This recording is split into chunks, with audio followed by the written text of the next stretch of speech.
시편 돌아보기 수요 특강 시작하도록 하겠습니다. 우선 시편에 대해서 우리 함께 보겠는데요. 일단 시편의 이름입니다. 이름. 히브리어로 이 시편은 세페르 테일림이라고 그래요.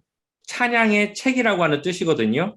그러니까 이 시편은 우리나라는 시의 부분으로 이야기를 하지만 좀 더 가까운 거는 찬양에 가까운 책입니다. 그럼에도 불구하고 시라고 하는 이유는 시는 우리가 음률이 있잖아요. 이제 음을 맞추고 이제 박자를 맞추는 그런 음률이 있는데 그러한 형식으로 쓰여졌기 때문에 우리가 이제 시편, 시로 이해를 하기도 합니다. 70인역, 70인역은 이제 헬라어로 기록된 책인데 여기서는 푸살모이, 악기로 연주하는 노래라고 하는 뜻으로 푸살모이라고 하는 이름을 씁니다. 이 70인역은 구약 시대에 쓰였던 성경은 다 이제 히브리어예요. 근데 알렉산더가 제패를 하면서 헬라어가 이제 공통 언어로 이제 쓰여지게 됩니다. 그러다 보니까 이스라엘의 후손들, 이제 히브리인들의 후손들이 이제 히브리어를 쓰지 않아도 되는 시대가 됐어요. 다 이제 헬라어를 써야 되는. 그러다 보니까 쓰는 언어는 헬라어인데 성경은 무슨 언어입니까? 히브리어죠. 그러니까 읽을 수가 없는 거예요. 그래서 이것을 학자들이 이 히브리어로 된 성경을 헬라어로 번역을 합니다. 이게 최초의 헬라어 번역본 책인데 거기서 이제 이 시편을 투살모이라고 하는 책의 이름을 썼어요. 악기로 연주하는 노래. 그리고 지금 우리가 쓰고 있는 한글 성경으로는 시편이라고 하는 이름을 쓰고 있죠. 그러니 우리가 이제 시라고 생각할 수 있는 이 부분이 실질적으로는 찬양에 대한 책, 하나님께 제사를 드리거나 예배를 드릴 때에 그것을 돕는 이 찬양의 책으로 사용됐던 책이라고 하는 것을 우리가 기억하시면 좋겠습니다. 그럼 저자가 누구일까요? 저자는 여기 보시면 굉장히 많죠. 다윗, 솔로몬, 아삽, 또 고라자손, 모세, 에단, 또 그 외에도 이름이 밝혀지지 않은 누구의 시인지 모르는 작자 미상의 그러한 시들이 다수 있습니다. 누가 가장 많이 썼죠, 시편을? 다윗이 제일 많이 썼죠. 73편. 여기 보면 다윗과 연관된이라고 돼 있죠. 그리고 옆에 모두 다윗이 쓴 시라고 볼 순 없다라고 제가 써놨는데 이것이 다윗과 연관된 시편이 73편이에요. 이것이 다 다윗이 쓴 시는 아닙니다.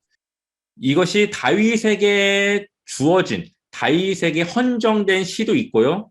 또 다윗을 위한 시를 짓기도 하고 또 다윗이 짓기도 했고 또 다윗 시대에 지어진 시, 약간 이런 뜻도 그 안에 들어가 있어요. 그러니까 다윗과 연관된 시가 73편이지 다윗이 모두 그 시를 쓴 건 아닙니다. 대신 다윗이 관련된 73편의 시 거의 절반 정도가 되거든요. 이 시편은 150편까지 있어요.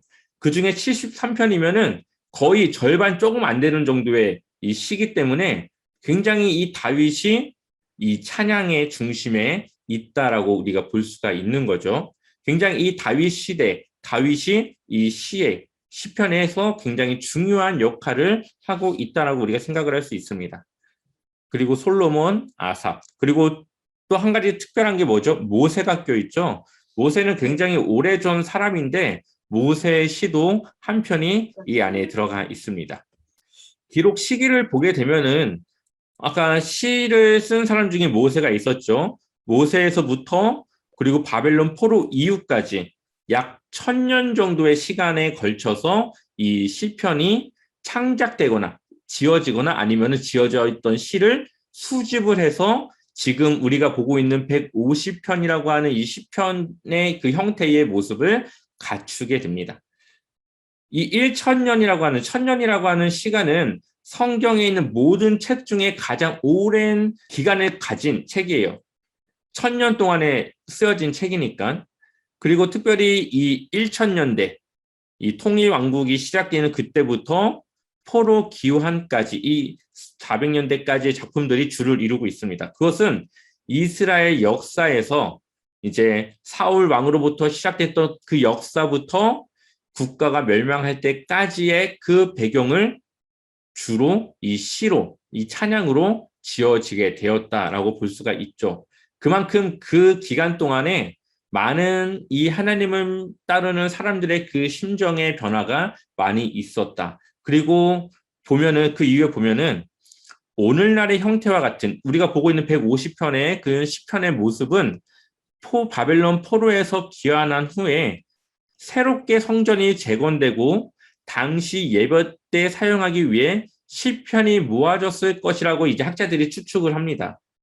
그러니까는 하나님 앞에 심판을 받고 그 이후에 무너졌던 성전을 재건해서 그들의 신앙을 다시 하나님께 드리기 위해 이 시편을 그들이 모아서 이 시편을 통해서 하나님께 찬양하는 그런 도구로 사용을 했다고 볼 수가 있는 것이죠.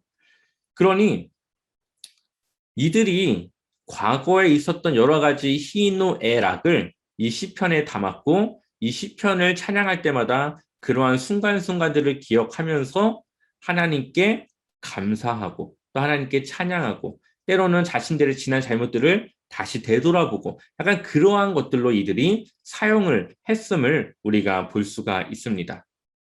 시편의 특징이라고 한다면은 한번 우리 첫 번째 짝대기 한번 부분을 한번 읽어볼게요. 같이 한번 읽어보겠습니다.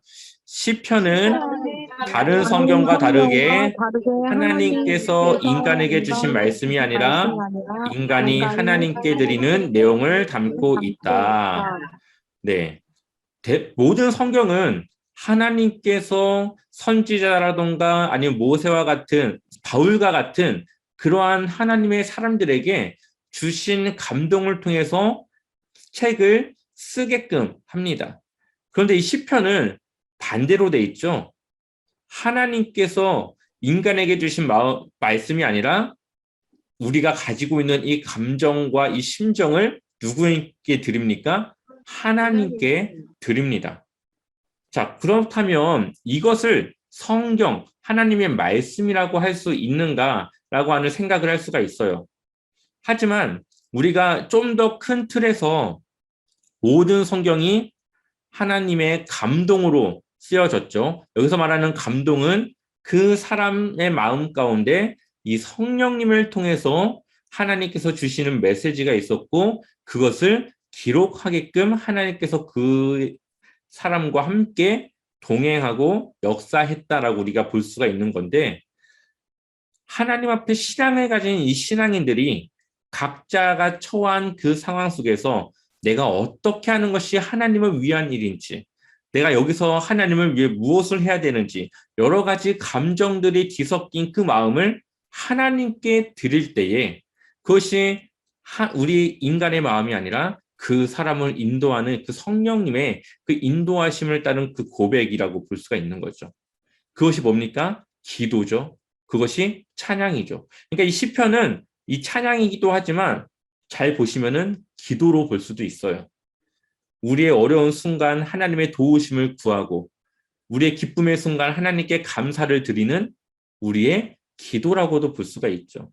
그러한 우리의 신앙의 고백이 이 성령님이 주시는 그 감동에 따라서 고백되어졌던 고백들이 모아져서 하나님의 말씀으로 돼 있습니다. 그래서 그 사람들의 고백한 사람들의 그 마음 가운데 성령님께서 인도하셨다라는 것을 우리가 받아들인다면 우리가 이 시편 또한 하나님의 말씀으로 기록되었다라는 것을 우리가 받아들일 수가 있는 거죠. 중요한 것은 성령님의 인도하심을 따라 하나님이 주신 그 감동에 따라 이 시편의 저자들이 고백하고 하나님을 찬양했다라는 것을 우리가 볼 수가 있습니다. 그렇기 때문에 우리가 이 시편은 굉장히 큰 도움이 됩니다. 한번 우리 특별히부터 한번 읽어볼까요? 한번 같이 읽어보겠습니다. 특별히 시편은 그리스도인들에게 아주 유용하며 큰 도움이 되는 말씀이다. 그 이유는 신앙의 경험을 통해 기록되어졌기 때문이다. 네, 그래서 이 시편을 우리가 읽어보면은 정말 나와 비슷한 상황에 놓여져 있는 이 시편의 저자들을 우리가 보게 돼요. 그럴 때 우리가 와, 나만 이런 마음을 겪은 게 아니구나. 아니, 이 위대한 다윗도 이러한 상황이 놓여졌었구나. 이러한 것들을 우리가 생각하면서 위로가 되죠. 그리고 그럼에도 그 어려운 상황에 있는 이 다윗도 끝까지 하나님을 향한 이 신뢰를 놓지 않았던 그 믿음을 우리가 보면서 아, 내 믿음이 이래야지 하면서 도전이 되고 내가 신앙을 어떻게 가져가야 되는지 우리 신앙에 도움이 됩니다. 그래서 하나님의 말씀이 많이 있고 정말로 우리에게 주는 메시지들이 많이 있지만 이 시편은 정말 우리의 삶이랑 너무 밀접해 있기 때문에 너무나도 우리가 받아들이기도 쉽고 또 우리가 공감하기도 좋은 그런 하나님의 성경입니다. 한번 우리 시편 3편이 있는데 한번 같이 읽어볼까요? 한번 우리가 시편 3편을 조금 길지만 같이 한번 읽어보겠습니다. 함께 읽겠습니다. 여호와여 여호와여 나의 주는 대적이 어찌 그리 많은지요. 일어나 나를 치는 자가 많으니이다. 많은 사람이 나를 대적하여 말하기를 말하기를 그는 그는 하나님께 하나님께 구원을 구원을 받지 받지 못한다 못한다 하나이다. 하나이다. 여호와여 여호와여 주는 주는 나의 나의 방패시요 방패시요 나의 나의 영광이시요 영광이시요 나의 나의 머리를 드시는 머리를 자이시니이다. 드시니이다. 내가 나의 나의 목소리로 목소리로 여호와께 여호와께 부르짖으니 부르짖으니 그의 그의 성산에서 성산에서 응답하시는도다. 응답하시는도다. 내가 내가 누워 누워 자고 자고 깨어 깨었으니 있으니 여호와께서 나를 여호와께서 나를 붙드심이로다. 붙드시는도다. 천만인이 나를 천만인이 나를 에워싸 애워싸 진친다 진친다 하여도 하여도 나를 나는 두려워하지 두려워하지 아니하리이다. 아니하리이다. 여호와여 일어나소서 나의 나의 하나님이여 나를 하나님이여 나를 구원하소서. 구원하소서.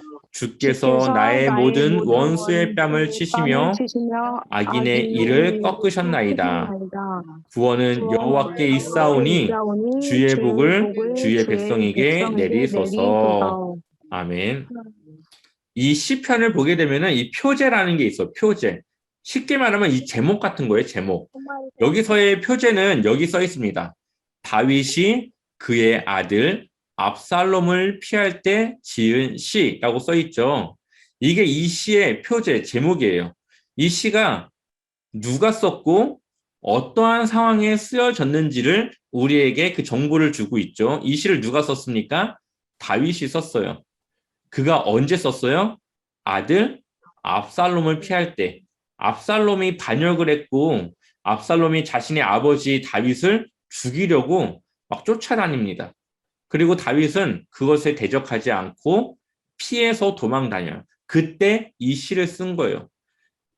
이때 다윗의 심정이 어떻습니까? 나의 대적이 어찌 그리 많은지요. 일어나 나를 치는 자가 많으니이다. 그러니까 주변에 온통 적들밖에 없다는 거죠. 주변에 믿을 사람이 없을 만큼 온통 적들밖에 없다고 말하고 있죠.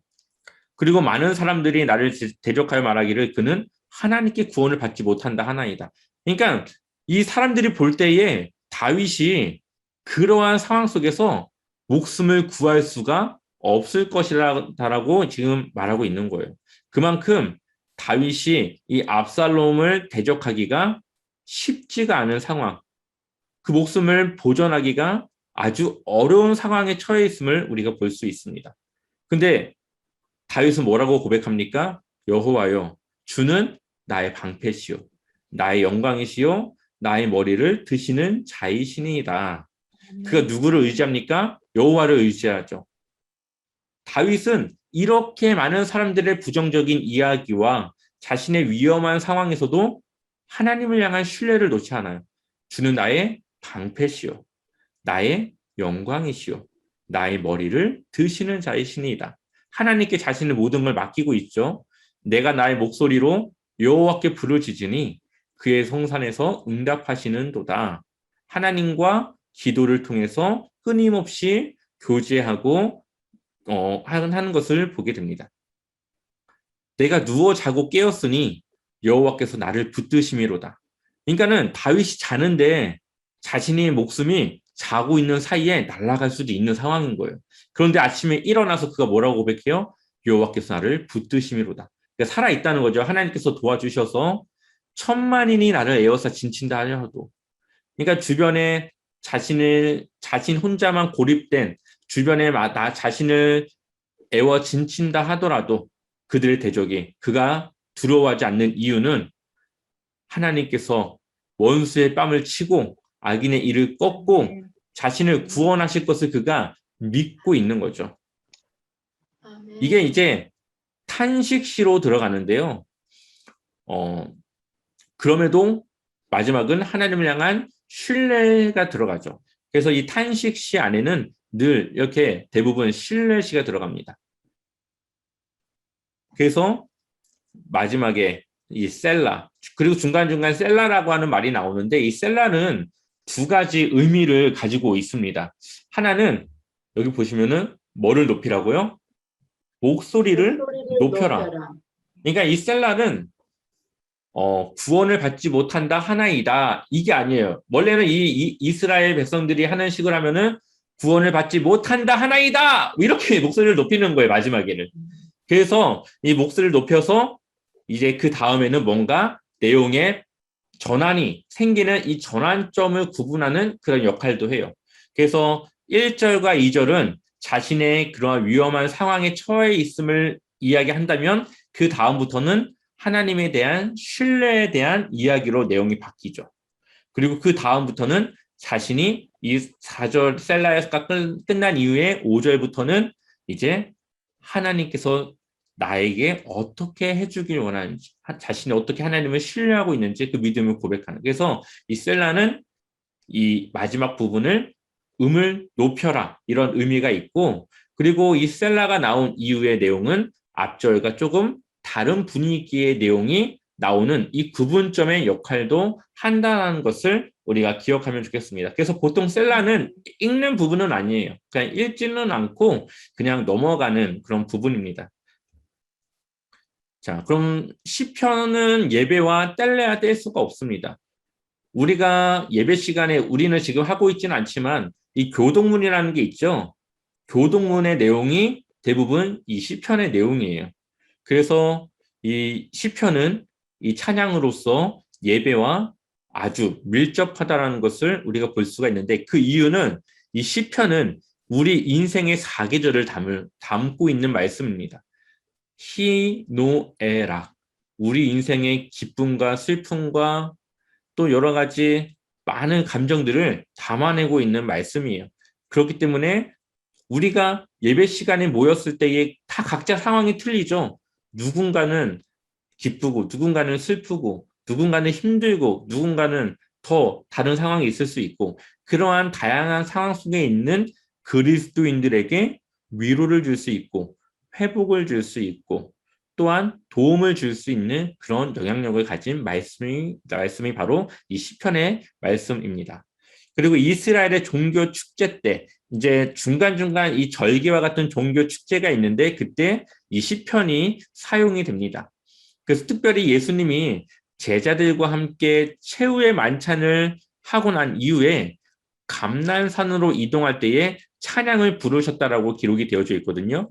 마가복음 14장 26절에 이에 그들이 찬미하고 감람산으로 가니라. 유월절은 종교 축제예요. 이들의 유월절은. 그러니 이 유월절 종교 축제에 맞춰서 예수님과 그의 제자들이 이 찬양을 불렀는데 이 찬양이 아마도 시편을 찬양했을 것이라고 학자들은 의견을 모읍니다. 왜냐하면은 당시 유월절이 되면 시편 115편에서 118편을 그들이 노래하고 묵상했는데 그것을 바로 예수님과 제자들이 찬양했을 것이다라고 이제 보는 것이죠. 이렇게 이 시편은 그때 당시 예배와 아주 밀접했고 지금 우리가 드리는 예배하고도 아주 밀접한 관계에 있다라고 볼 수가 있고요.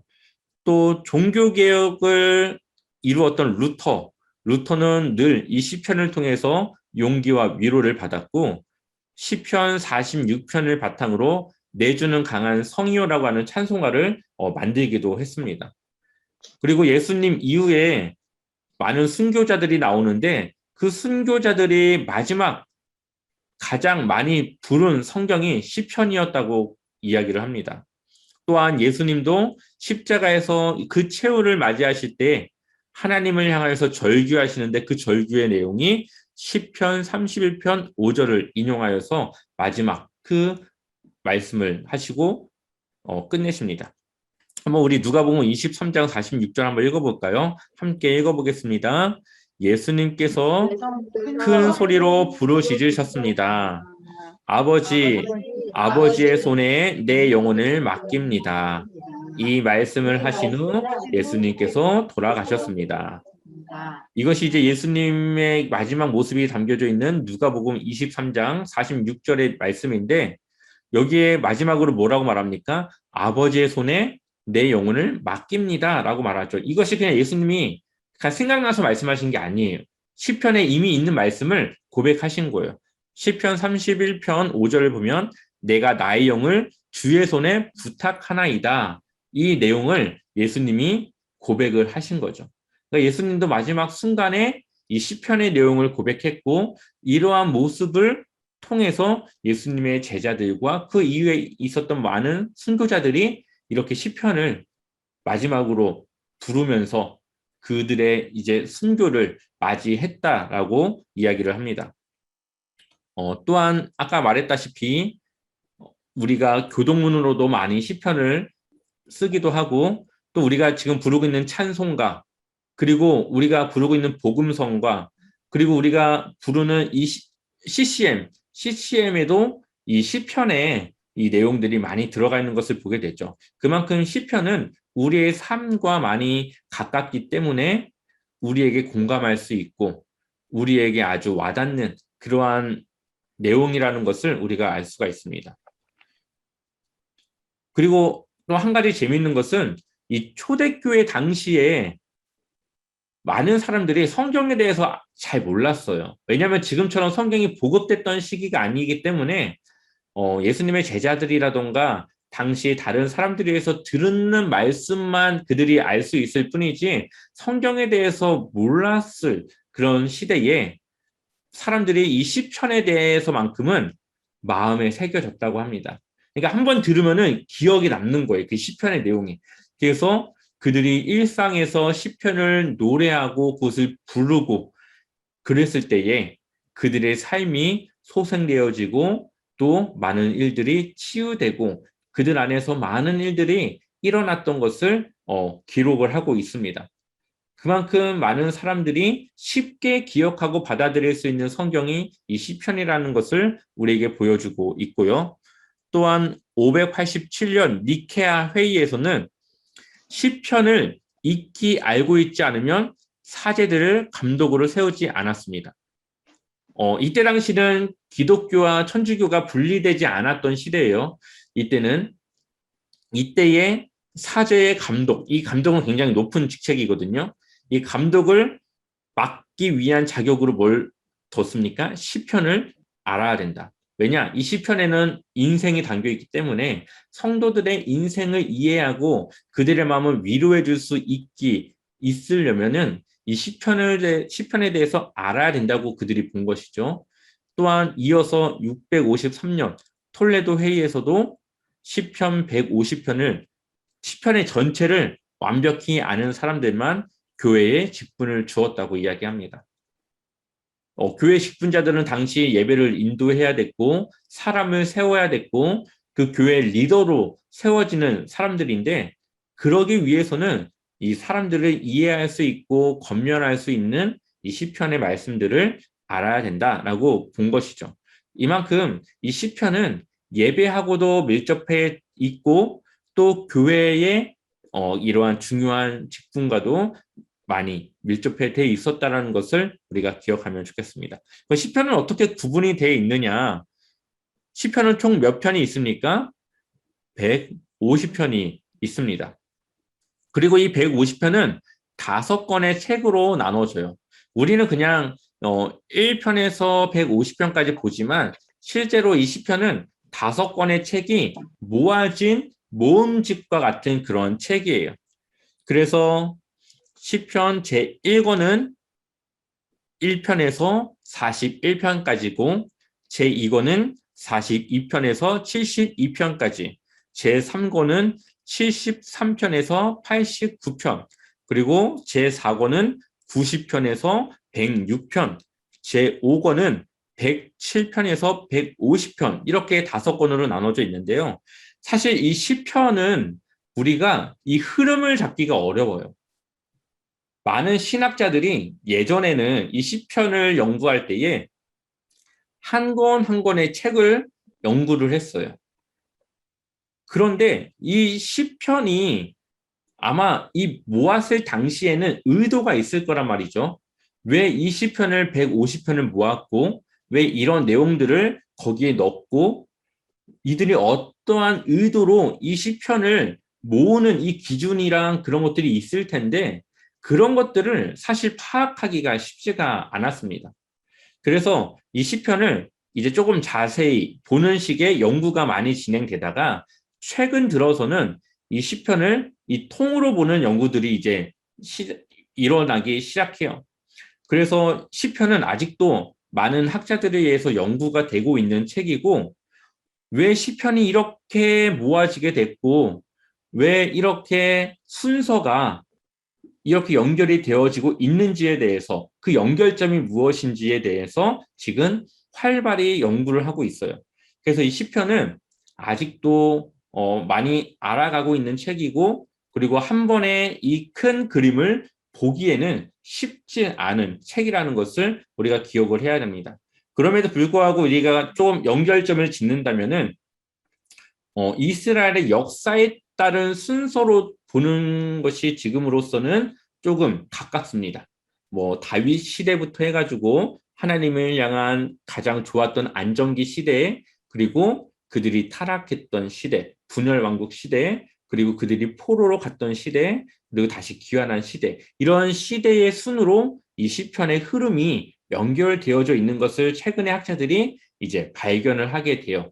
이제 시편을 연구하면서 그런 식으로도 우리가 시편의 흐름을 한번 좀 생각해 볼 수는 있을 것 같습니다. 시편은 주제가 있거든요. 이 시편은 주제가 있는데 첫 번째로는 이 찬양시라는 주제를 가진 시들이 있습니다. 한번 우리 찬양시는 어떠한 내용을 담고 있는지 같이 한번 읽어보겠습니다. 함께 읽겠습니다. 찬양시는 회중 찬양시와 개인 찬양시 두 가지가 있다.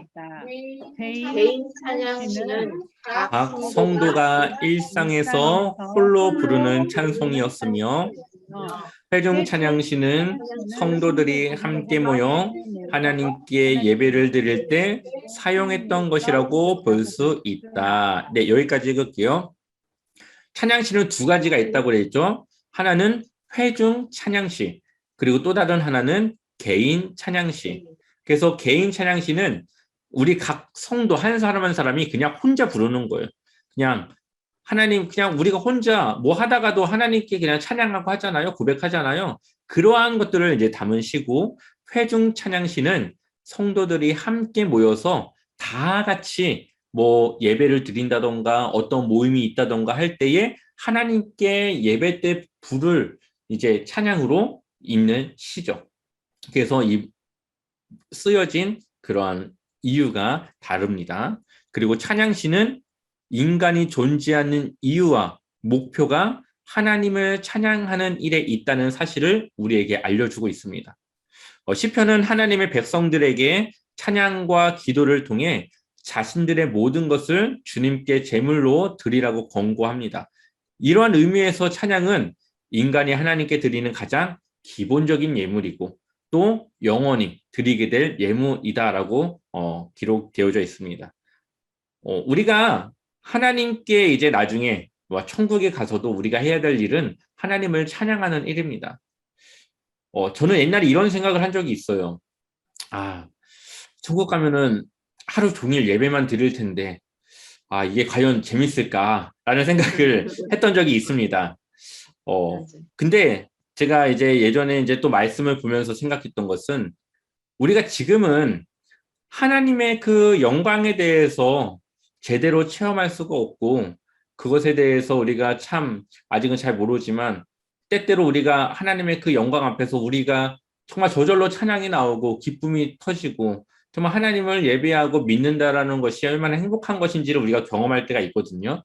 이러한 것들을 봤을 때에 천국에서 정말 하나님을 직접 대면하고 있을 그때에는 우리가 하나님 앞에서 그 영광 앞에서 하나님을 찬양할 수밖에 없는 상황이 오는 것이죠. 마치 이 베드로가 이 변화산에서 예수님의 그 변화된 모습을 통해 하나님의 그 영광을 보았을 때에 그것을 기억하고 그것을 잃어버리지 않기 위해서 초막셋을 짓는다고 했던 그 고백과 같이 그 자리를 지키기 위한 하나님을 찬양하고 하나님의 그 영광 앞에 우리가 함께하는 그 자체가 영원한 행복이고 영원한 기쁨이라는 생각을 하게 되더라고요.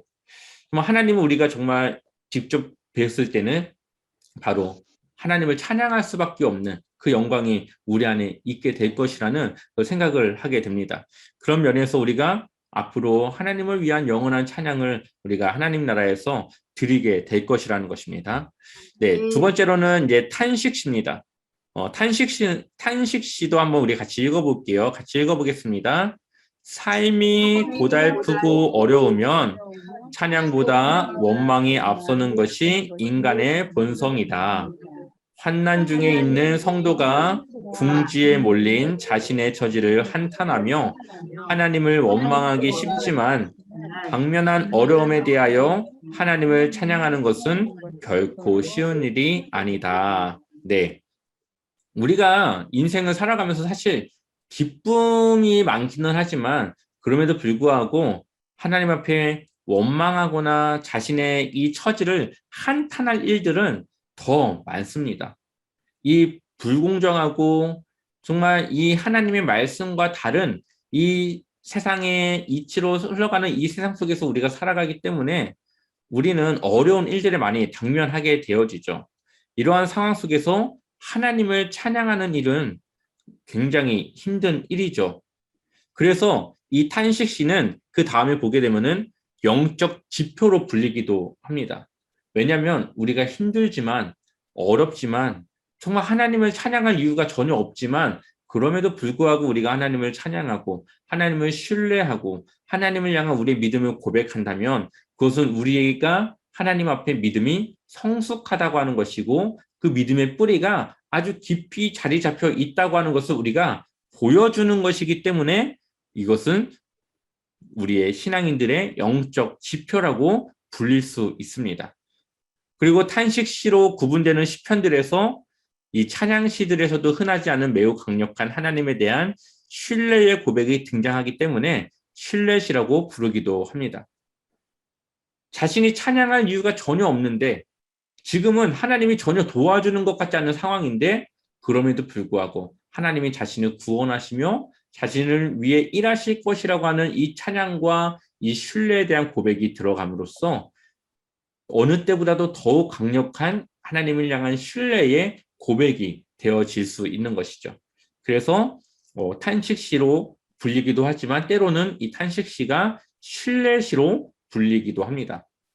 참고로 여기 지금 나와 있는 제가 구분한 이 구분들은 다 달라요. 어떤 사람은 이 구분을 4가지로 구분하는 사람도 있고 어떤 사람은 뭐 5가지, 어떤 사람은 6가지 다 학자들마다 개인의 관점에 따라서 조금씩은 다른 면은 있습니다. 세 번째로는 감사하신데요. 만사가 순조롭게 진행되고 상황이 좋아지거나 하나님의 신실하심과 보호하심과 복 주심에 대하여 백성들이 하나님께 감사할 이유가 있을 때 여호와께 기쁨을 표현하는 시이다라고 기록이 되어져 있습니다. 우리가 참 이 감사할 일이 있을 때 우리가 찬양하는 게 당연한데 때로는 우리가 찬양하지 못하고 넘어갈 때가 많습니다.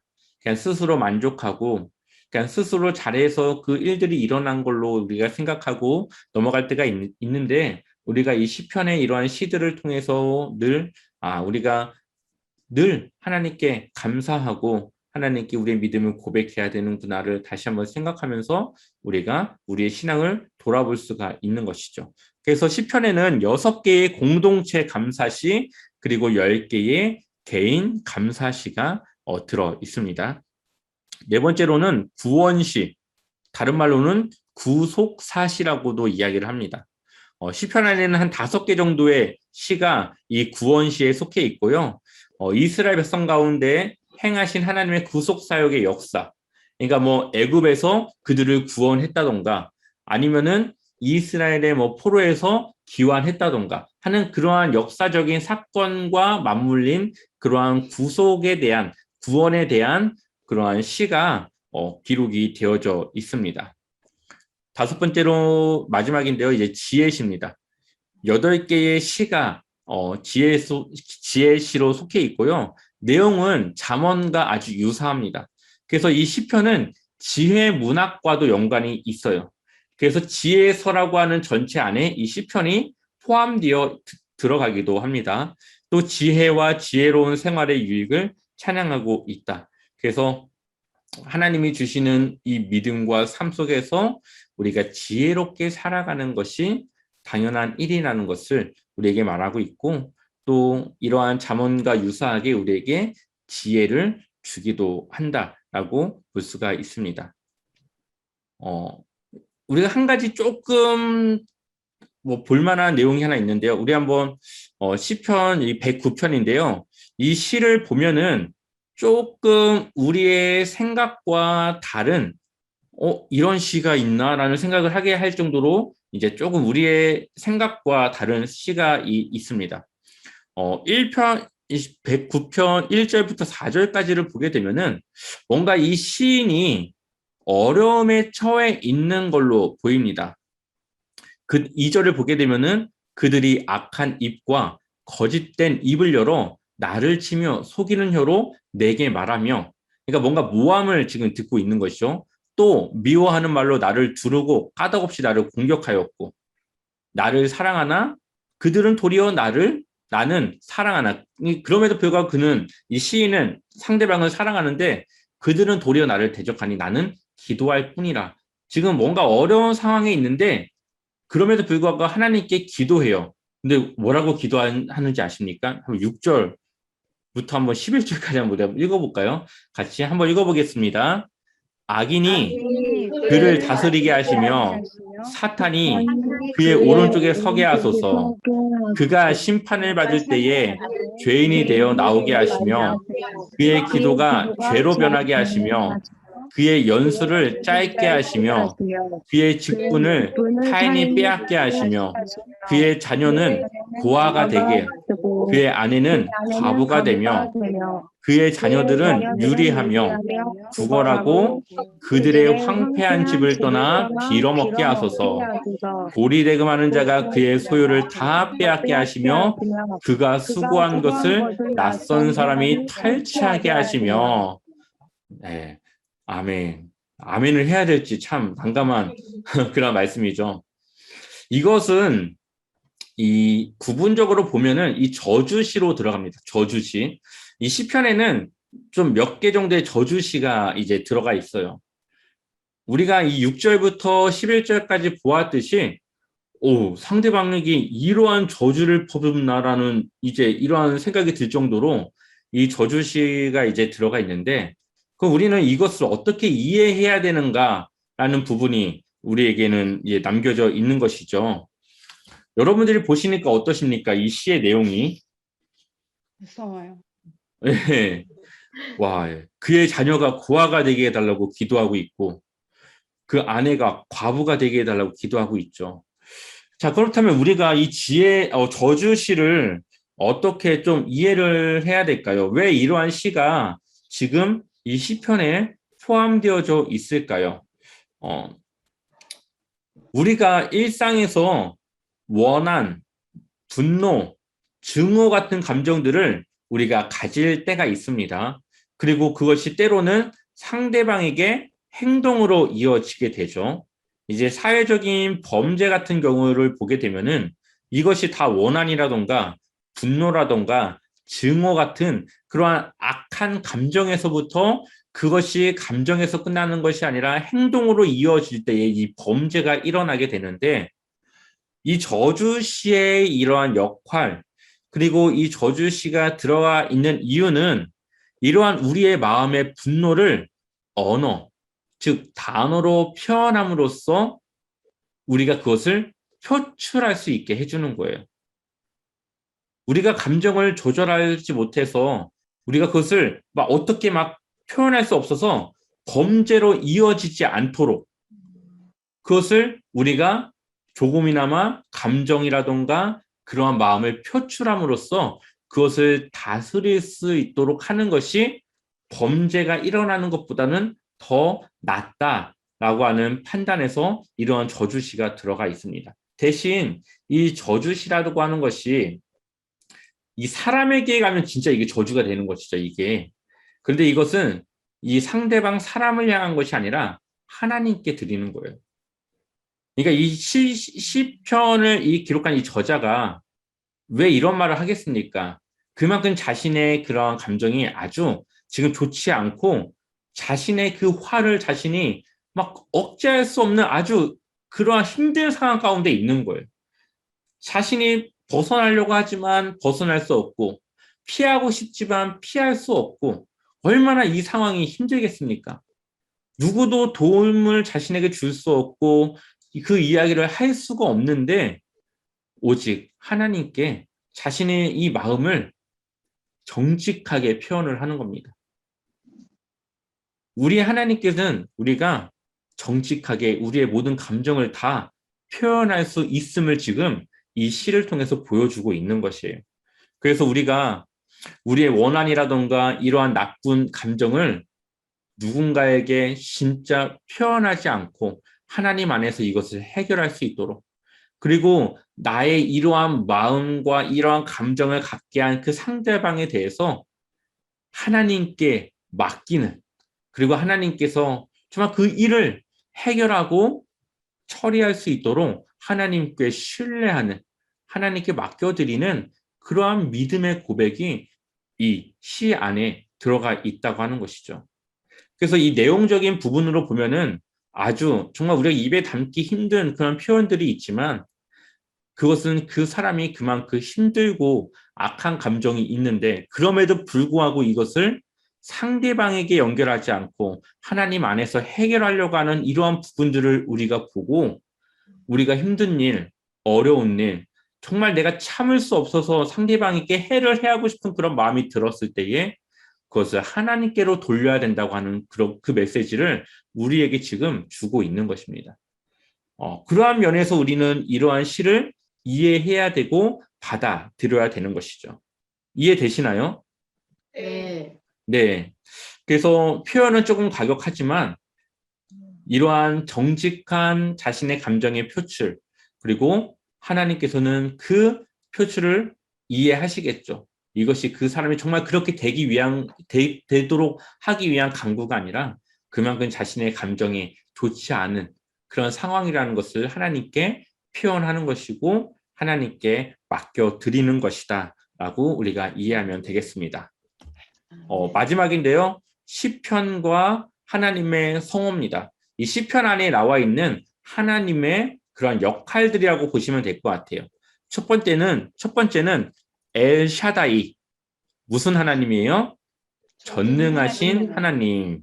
두 번째는 엘 엘yon. 무슨 하나님입니까? 지극히 높으신 하나님. 세 번째는 엘 올람. 영생하시는 하나님. 네 번째는 야훼 멜렉.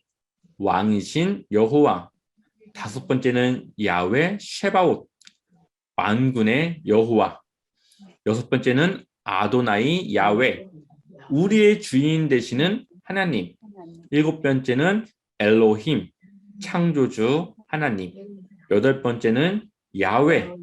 언약의 하나님. 이렇게 시편 안에는 다양한 하나님의 모습과 그 능력을 갖춘 그러한 하나님에 대한 고백이 기록이 되어져 있습니다.